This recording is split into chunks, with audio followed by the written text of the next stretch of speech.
naman tayo. Magandang araw sa lahat, no? Kuya, kamusta ka? Ayos lang. Kailan lang magkakwentuhan tayo about sa mga pangyayari sa paligid, ah? Yung napag-usapan natin, yung medyo matindi, no? Kasi marami mga tao medyo ibang naiisip nila ngayon dahil may gera. Oo. Pero nga pala, bago tayo magpatuloy, gusto nga pala muna natin pasalamatan yung mga sponsors natin, no? Yeah. So, sino mga sponsors natin, kuya? Pakilala mo na. Gun Store. Tsaka nandito kami sa Gun Store na lugar, no? BGC to.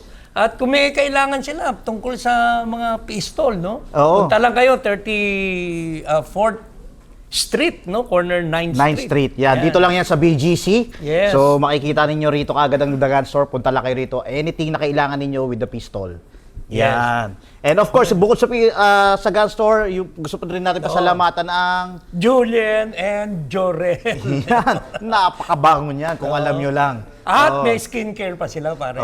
Yan. Okay. Skincare. Try nyo po yung skincare nila. Sigurado kami sa inyo na talagang magugustuhan nyo yan. And of course, isabay na rin natin ang... Of Ito, course. yan. Pag gusto nilang pumutok, Brad, at kailangan Yan. nila ng liquid chalk, anong kailangan nilang bilhin? Pagka liquid chalk ang usapan, ito lang yan, Speed Grips Pilipinas. Yan. Yan, try nyo yan. Kailangan yan. No? Necessity yan para sa mga bumabaril. Okay. Okay. Sige. Alright. Kuya, balik tayo sa pinag-usapan natin kanina. Oo No? nga. Last time nung nagkukwentuhan tayo dito, ang ganda ng topic natin, which is napapanahon kasi itong mga nangyayaring gera ng mga nakaraan. Ano? Oo, medyo alarming na. Pero alam mo, yung dahil sa gera, di ba? Oo. Meron tayo na imbita, medyo ano to, pagka mga posisyon ng military, Oo. may mga general eh. Yun nga eh. May mga general. Nabalitaan ko nga na dahil sa mga gerang yan, nagpatawag ka raw ng general. Oo, general. Yan. Pero kakaibang general to, Brad. Ayun, Oo. ibang general pala itong pinag-uusapan Kakaibang natin. general. Itong Oo. general na ito, kilalang kilala sa motovlogging ito. Kaya, Mm. alam mo, ang mga general, Brad, hindi basta-basta naiimbita.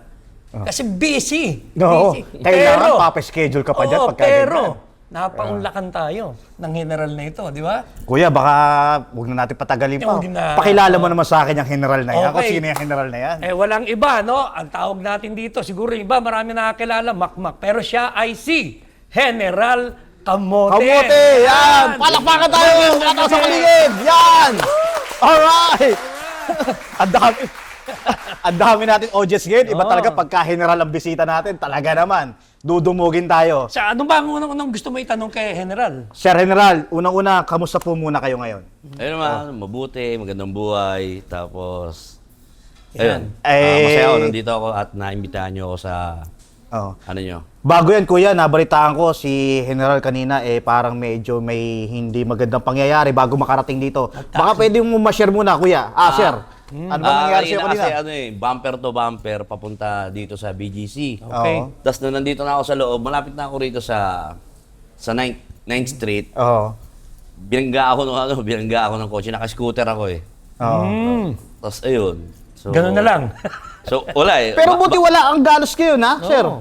Hindi naman ako na out of balance. Kumbaga, Tinumbok ka lang? Tinumbok ako, tapos pag tumbok sa akin, siguro aware naman ako na hindi ko kailangan pumreno kapag bunggo. Yes, yes. Dinerecho ko na lang, tapos sinilip ko lang kung ano tama ng motor. Tapos para walang usapan, wala na, hindi na ako nag-ano. Wow, iba naman. Iba rin talaga kapag ka-expert sa motorcycle. Hindi Nakakita nyo naman. expert. Kumbaga, baka mamaya, Aware ka no, sa nangyayari. Para Oo. wala lang wala nang usapan, wala nang road rage, wala lang ano. Pero Palitan ng salita. bago natin ituloy, tanong muna natin, bago siya naging General Camote. O yan, excited kami malaman muna yan eh. Sir, ano ba yung buhay mo nun bago kang naging General Camote? Actually, meron akong pwesto sa Tutuban Mall. Nagnenegosyo ka before? Nagnegosyo na ako before. Kami yung pioneer na nagtitinda, yung tinatawag na Tiangge Night Market. So kung aware kayo sa Divisoria, sa Tutuban Mall, na kapag kagabi is maraming mga nagtitinda. Sinasara Isa yung ko kalsada ron eh, tapos maraming nagtatayo doon. Oo, sa loob ng mall, androon yung mga stalls. Oo. Tapos may mga pwesto ko ron. So, ang mga tinitinda ko ron, mga sapatos, tsinelas, at kung ano-anong mga pwede sa okasyon kasi most of the time, pumapasok ako ron kapag magpapasko. So, occasion lang ako nagtitinda. Ano sir, family business ba yan? Or ikaw May nagsimula na business may na yan? pwesto rin yung nanay ko. Kumbaga, ako unang may pwesto ron, tas sumunod nanay ko, tapos nanay ko naman, may mga tinda siyang mga t-shirts, tapos kumuha rin siya ng pwesto ng mga ihaw-ihaw dahil may food street sa Tutuban. Kailan to nagsimula, General?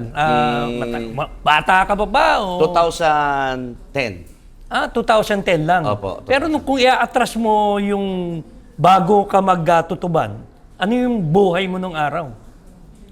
Hindi ako nagtuloy mag-college kasi hindi ko na tinuloy yung yung pag-aaral ko ng college. Pero ang course ko nun is pol sci. Tapos nakabuntis ako. Okay. Yun yung... Nagkaroon ako baby. Maagang nagka-baby. Mga ilang taong ka nito, sir? Hindi ko matandaan, maaga akong maaga akong Medyo maagang lumandi. Tumembot eh. Oo.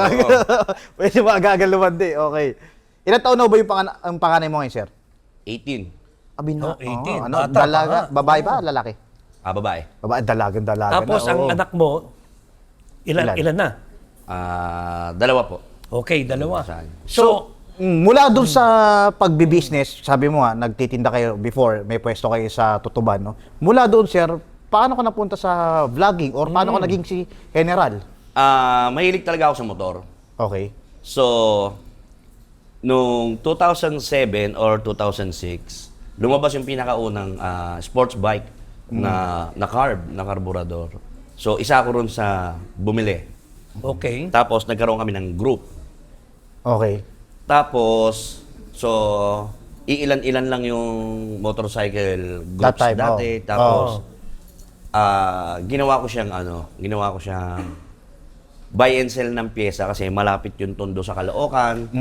Yung ibang mga ka-members ko, mga taga Rizal Province. So, kapag may mga kailangan sila, bibiling ko sa Caloocan. Ako nagpo-provide, papatungan ko. And then eventually,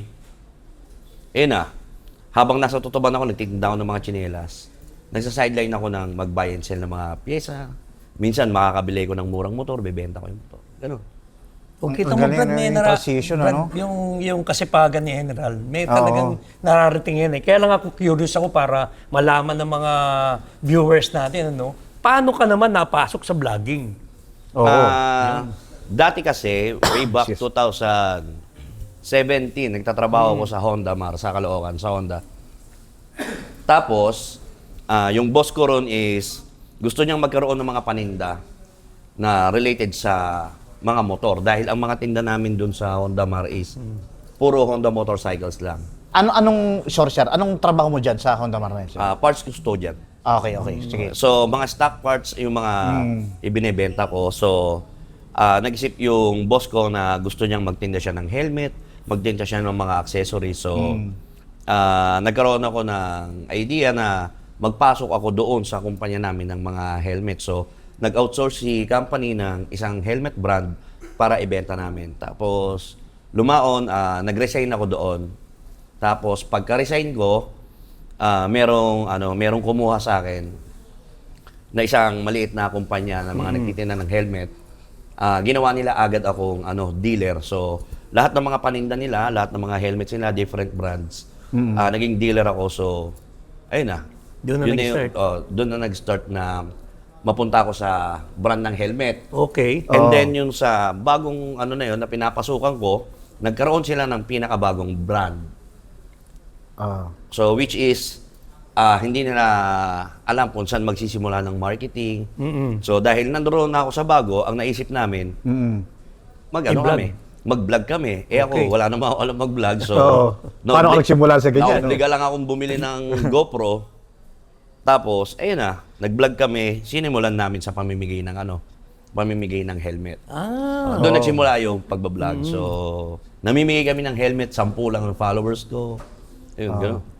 Sa mga hindi yung nakakaalam, sila, ang grupo nila, General Camote, kilalang-kilala ho yan, hindi lang sa motovlogging, kilala ho yan sa pamimigay ng helmet. Yun nga, gaya ng kwento niya, doon sila nagsimula.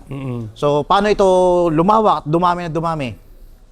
So basically, kumbaga parang yun yung ginawa namin na strategy namin para sa marketing namin. Yes. Kumbaga hindi para makapag-establish ng branding namin. Kumbaga, ginagawa namin yung vlogging na yun para ma-introduce at ma-establish namin si brand. It so happened na ang nangyari lang is niyakap ng mga riders, niyakap ng community na ayun, galing ng ginagawa nito alongside with the brand. So, sumikat si brand, sumikat din kami. Hindi mo ito inaasahan, ano? Alaho, Ayan, hindi pinlano, kumbaga, ang purong pag-iisip lang is ma-introduce namin sa masa na itong helmet na to is ganito, ganyan, hanggang sa nakilala na nga. So nakita mo yung kapangyarihan ng social media. Iba. Nagamit nila ng tama yung paano nila ipopromote yung product na meron sila. At the same time, biglang dumami yung followers. Kasi kaya lang meron ako napanood sa'yo na hindi lang helmet ang nangyari sa'yo sa vlogging. Kasi meron akong isang parang na daanan na vlog mo na may naiispatan ka ng mga na hirap magtinda, na paano ka napapasok naman doon sa ganun? Bata pa lang ako, mahilig na kami ng mga barkada ko na kapag nakakita kami ng matanda, bibigyan namin ng barya. Tapos, halimbawa, kasi nung grade 1 kami, merong madalas na dumadaan sa amin every weekend. Nagtitinda siya ng buko salad na ice cream. Dirty ice cream nung araw. Tapos, merong ibabaw munggo. May munggo yan sa ibabaw. May munggo sa Tigdaran ko ibabaw. dati ng ganyan eh. Sige. Literal na matanda, siguro mga 82 years old. Literal na matanda. So, ang gagawin namin ng barkada ko, si Bal, ang nanay at tatay niya is nagtitinda ng gulay. Pagdating naman sa gabi is nagbo-ballroom. Ang lolo ko, plumber, ang daddy ko, police. Ihingi ako sa kanila ng pera, sobrang pera. Pengi ako 10 piso.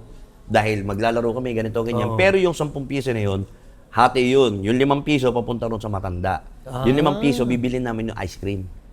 Ganon din yung kabarkada ko. Dalawa kami, ganon at ganon ang nangyayari. Grabe yung heart So niya tumulong. parang nabitbit ko yung values na itinuturo nung araw sa atin ng matatanda. Yes. Yung GMRC, yung sinasabing wag man lamang ng kapwa. Yes. Although hindi ko sinasabing dahil dati rin ako tarantado, dahil literal na sira ulo ko. Kumbaga, nabibitbit, naaalala ko lahat. Lahat ng mga pinagdaanan ko, paano sinabi nung matanda sa akin na, wag mong kukunin yan, hindi sa'yo yan. O tulungan mo yun, no? Tulungan mo yun, no, na ano. Kumbaga, ayun, nabitbit ko lang kaya pagdating sa vlogging dahil naging mindset ko na nakikilala ko, gagamitin ko tong platform na to, gagamitin ko yung influence ko, gagamitin ko yung followers ko, na baka mamaya gumawa ko na mabuti, magaya naman nila kung ano yung ginawa kong pamamaraan.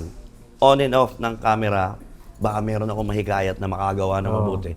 Di, mainam. Tama. Kaya kita mo, no? Siyempre, yan, katulad niyan, inaamin niya na hindi naman siya, loko-loko din siya dati, pero meron siyang puso na giver. Yung natanim sa kanya na good manners and right conduct pa nung araw, yung GMRC, no?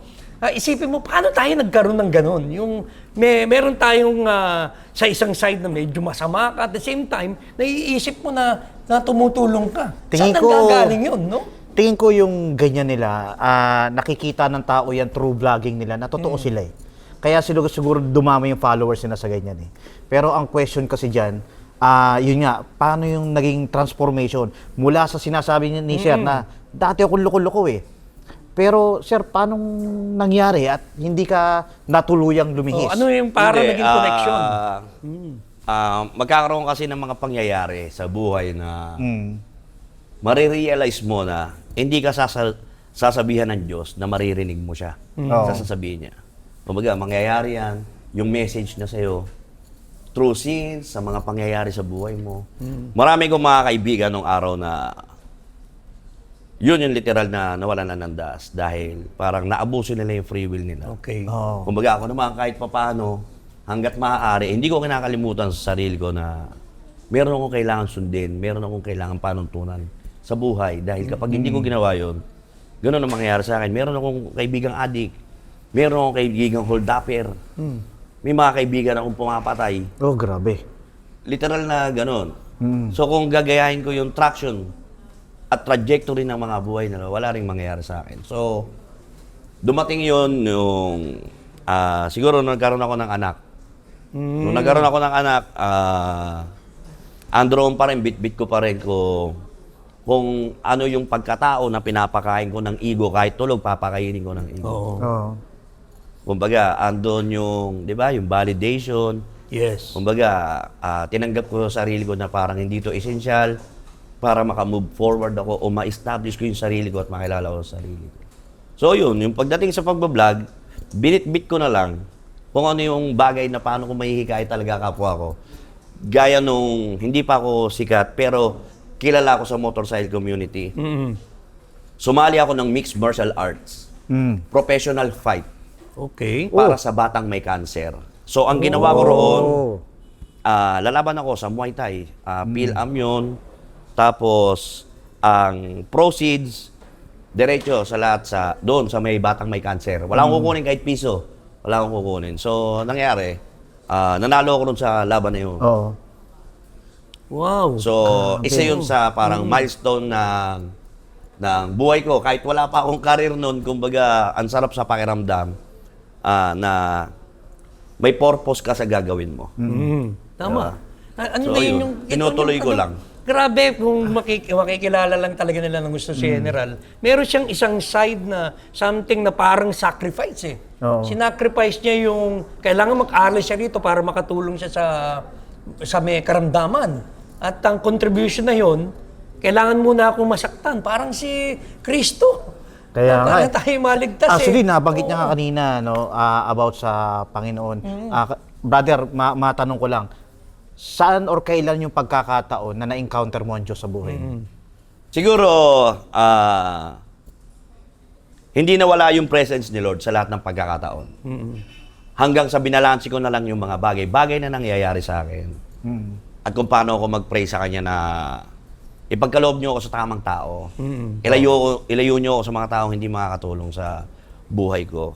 Hanggang sa, ayun na yung pinaparamdam ni Lord. So, nung baby yung panganay ko, 3 months old, na-disgrasya ako. Disgrasya ako sa motor. Mapuputol na itong daliri ko to, parang dugtong na lang to eh. Oo nga, no? Ito, butas to. Pumasok ayan, dito kita yung pa mga yung side peklat. mirror. Oo. Tinatanggal ko to yung mga side mirror. Oo. So, nung nakasurvive ako kasi yung dalawang kasama kong sumimplang, patay. Wow. Yung dalawang kasabay ko, patay. Ito yung ano ko, yung parang, ano ba tawag dito, yung higaan ba? Yung higaan ko, tapos ito sila. Stretcher. Oo. Ini-interview ko pa. Kinaumagahan, deads. So, nung nakauwi na ako ng bahay, na-realize ko na parang hindi ko kailangan hindi ko kailangan mag-all out. Kumbaga, samantalahin yung freedom na meron ka. Samantalahin yung free will na meron ka. So, ayun, nung naka-recover ako, binigyan ko ng oras para lalong kilalanin sarili ko. So, nagbigay ako ng time sa anak ko, nagbigay ako ng time sa magulang ko, pero inuna ko yung sarili ko. Dahil kung hindi ko inuna sarili ko na bigyan ng oras, hindi ko alam kung paano ko bibigay yun sa anak ko. Oy, at tama. paano ko ibibigay Okay. yun sa magulang ko. So, ayan, hanggang sa natutunan ko. Tapos, ito, pinag-pray ko rin na magkaroon ako ng negosyo. So, pinagkaloob ni Lord. Ito, parang negosyo na rin yung pagkakaroon ko ng branding. Yes. So, yun nga, na makapaghikayat ako ng mga tao na maging grateful, makagawa ng mabuti sa kapwa. So, ayun, kahit na maraming kumukundena sa mga ginagawa namin. Halimbawa, Tulad ng ano? minamarkahan ng iba na poverty porn ang pagtulong.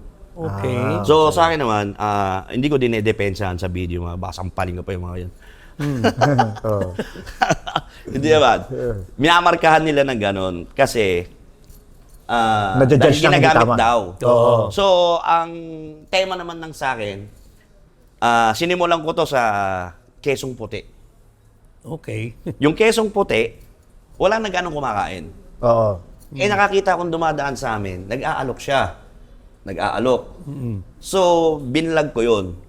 So, dying industry na pala yung kesong puti na literal na Filipino treasure Oo. dahil Parang yung galing kesong yata puti, sa Kalabaw yan, di ba? yung kesong puti natin parang panlaban to sa mga Italian na cheese. Oo. So nung na-vlog ko siya, pinakyaw ko yung kesong puti. Tapos inabutan ko ng sobra yung yung nagtitinda. Titinda. So nag-boom yung yung video. After a week, bumalik yung nagtitinda. Ang sabi niya, may mga humihinto na sa lugar namin, naghahanap na ng kesong puti. Napanood nila Mayor, napanood yung yung video na masarap daw pala yung kesong puti. So parang nagkaroon ako ng ron. Nagkaroon ako ng idea na, gagawin ko to. Gagawin ko to. So kapag nakakakita naman ako, nasasakto naman, kailangan ng tao yung yung halimbawang perang itinutulong ko. So, Meron akong natulungan yung nagpi-fishball. Hindi sa kanya yung Cart na ginagamit yung niya. cart. Oo. So, ginawa ko, binlog ko siya, ginawa ko lang ng content. Kumbaga, pag gumawa ko ng content, parang lang unorthodox eh. Yes. Oo. Parang ka lang naglalaro. Raw na raw lang. Impromptu oo. lang, raw lang, impromptu lang. Tapos nanlibre lang ako. Tapos binigyan ko ng 10,000 hanggang sa magkano lang pala yung pagpapagawa ng kariton. May puhunan na siya, may pa siya. Bagong karito. Oo. So, ayun. Nakikita mo yung laki ng tulong na... Hindi, Kaya- tsaka hindi ko naman pinagkukunan kung saan-saan. Oo. Kasi yung iba, nakakabigay ng malalaking pera, nakakabigay ng malaking Oo. tulong. Galing naman sa... Hindi rin maganda. Hindi ko alam kung hindi maganda yung Oo. mga tawag sa ganun. Kumbaga, may sugal kasing pinanggagalingan eh. Nagpo-promote ng sugal. Ayo. Oo. Halimbawa, may video sila na gumawa ng mabuti. Pagtapos ng video na yun, pagkatapos yung panoorin ng video na to, Magpo-promote ang sugal. oo, magpo-promote na po sa. Kumbaga, parang awkward naman. Oo. Sa akin naman, hindi. Babaklasin ko yun. Halimbawa, kumita ako. Kumita ako sa tindahan ko, kumita ako sa kung ano man yung hanap buhay ko. Doon ko babaklasin. O kukunin ko yung 10,000 dito. O 2 tao na tutulungan ko sa ganito, 3 tao na tutulungan ko sa ganito. Umaga, sarili kong pera manggagaling kung ano man yung may pamigay ko. Alam mo sa manual of life, kapag tumulong ka, Oo. babalik sa iyo eh. What you sow is what you'll reap. Hindi natin alam kung saan nanggagaling yung ganong klase ng meron yung kanyang pagkatao at karakter niya para makatulong siya sa mga taong alam na nangangailangan din. At Hindi. hindi niya inaano to ha. Hindi niya ito yung parang sinasabi nga niya yung porn di ba? Poverty, Is not abusing yung something na, uy, okay to kasi parang ito yung trend. Tutulong ako, Hindi. kikita ako dito. Hindi, Hindi. kasi iba yung puso niya eh. Hindi ginagawa ko yun para lang. Kumbaga, parang storytelling lang. Kung ano yung kwento nung tao na yun, Oo. ayun na yun. Kumbaga, dahil nagkwentuhan tayo, dahil meron naman ako, Tapos, ang lagi kong sinasabi sa mga nabibigyan ko, kapag may pagkakataon na Tumulong sila. ikaw naman yung tumulong, Oo. kahit walang camera, ikaw Galing. naman yung gumawa. Tama. Galing. Parang ganun, yun lang. Kasi, pag nakakagawa ko ng mga ganung video, kahit na konti lang yung views, doon ko binabawi sa pagbabasa ng comments. Pag nababasa ko, God bless you, o mag-ingat ka, Tama. o saan ka pupunta. Kumbaga parang, hindi ko nga sila kakilala, pero may connection kayo. Oo. Hindi kagaya nung, baka mamaya, halimbawa ako'y nagpo-promote ng kung ano-ano, tapos i-compromise ko naman yung kabuhayan nila. Hindi ko kayang gawin yun. Okay. Kasi yung mga ganun, hindi ko naman inaano dahil kumikita naman din yung mga doon, yung mga content creator sa ganun. Kumbaga, ayokong dumating sa punto na baka mamaya nagpo-promote ako ng ganun. At dahil idol ako ng isang followers, 1,000 na lang ang pera ng pamilya. Oo. Tinaya pa. Itinaya pa sa akin. Oo. Dahil sinabi ko, magtiwala ka, dito Oo. papaldo ka. Tama. Konsensya mo pa yun. Oo. Baka mamaya, ang comment na God bless you nung tao na yon, Oo. magiging akala ko ba papaldo ko. Oo. Di Kaya sumamapaloob sa akin. Di, okay na ako sa ganito. Di, kahit na hindi malaki yung naibibigay ko, at least, buwal naman sa puso ko na Oo. nagbabaka sakali ako na baka magawa niya yung dahil meron din ako nabigyan na batang tumulong ng taga sa amin, pastor. May diferensya na, na-stroke na yung tao. Walang tumutulong na taga sa amin kasi madumi na, mabaho na. Nakita ng anak ko na tumumba sa wheelchair, yung anak kong babae. Wala rin tumutulong sa kanya. Oo. Ang nangyari, may dumadaan na binatang magbabalot. Tinawag lang ng anak ko na, Kuya, tulungan mo ako. Yun. Naikwento sa akin ng anak ko yun na gano'n nangyari. So, nung kinwento sa akin ng anak ko, sabi ko, Nak, tawagin mo ako kapag dumating yung pag dumaan yung yung tumulong sa'yo. Nung dumaan nga yung, yung bata, hindi naman pala taga-Tondo yung bata.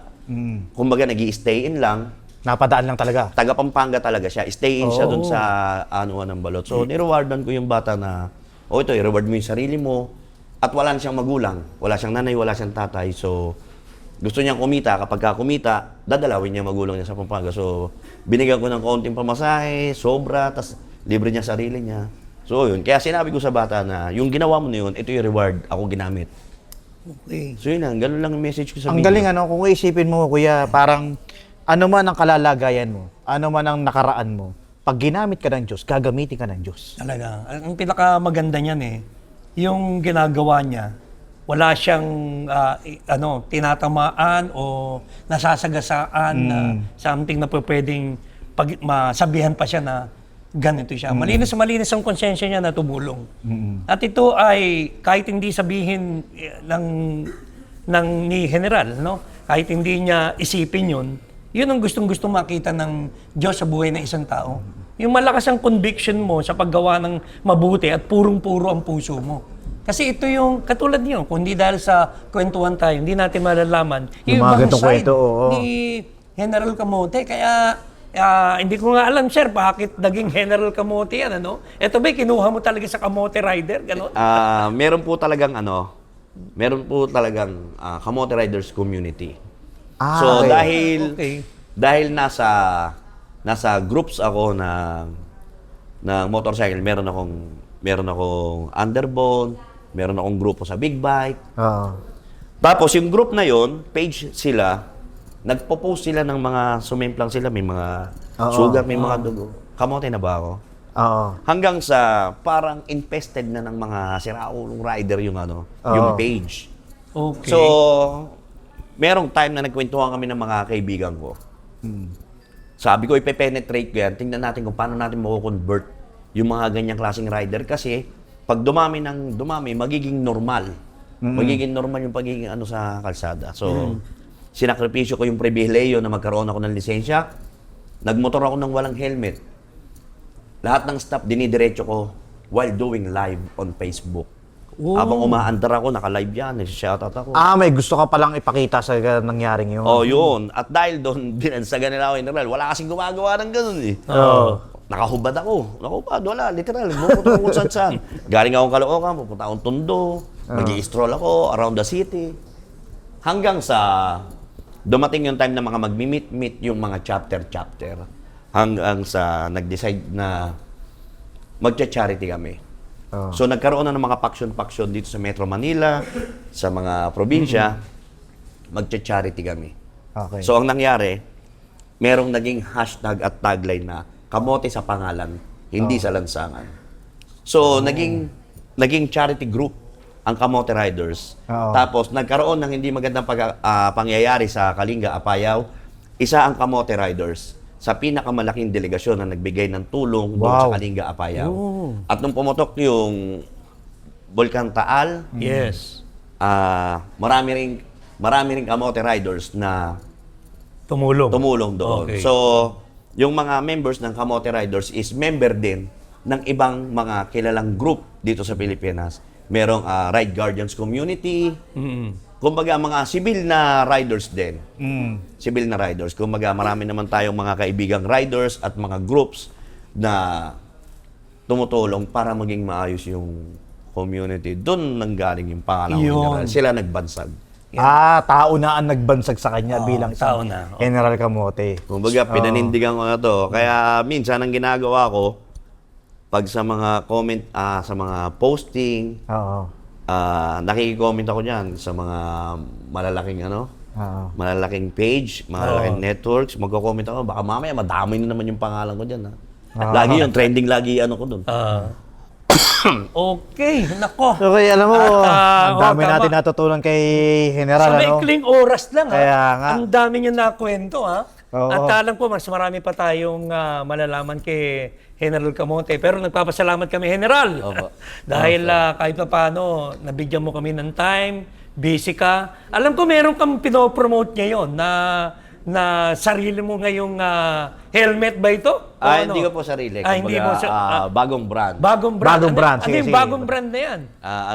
Geely Helmets. Geely Helmet. Geely Helmets. Tapos, ipopromote ko na rin yung hindi ko pa napopromote dahil wala pa akong ipopromote yung yung palabas na pyesa ko. Yan. So, Ayan, abangan okay. niyo yung pyesa ko na sarili kong brand na lang. Okay, so yung pyesa niya pare May sarili ng brand. No?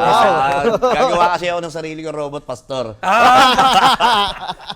Gagawing robot na yung Okay, motor. thank you, General Camote. At sana, dun sa maikli nating pag-uusap, sana maulit ulit. Kasi Opo. kulang ang oras natin, no? Kaya nga, Bitin. nakakabitin. Kumbaga, nasa ano pa lang oo. tayo, nasa Nasa Three-port pa lang. Oo, three-port. So marami pa tayong masusubaybayan kay General. Samahan nyo lang siya. At panoorin nyo kung ano yung ginagawa niya, kung kaya nyo gayahin. Yan, hinihikayat kayo ni General. Gayahin nyo rin.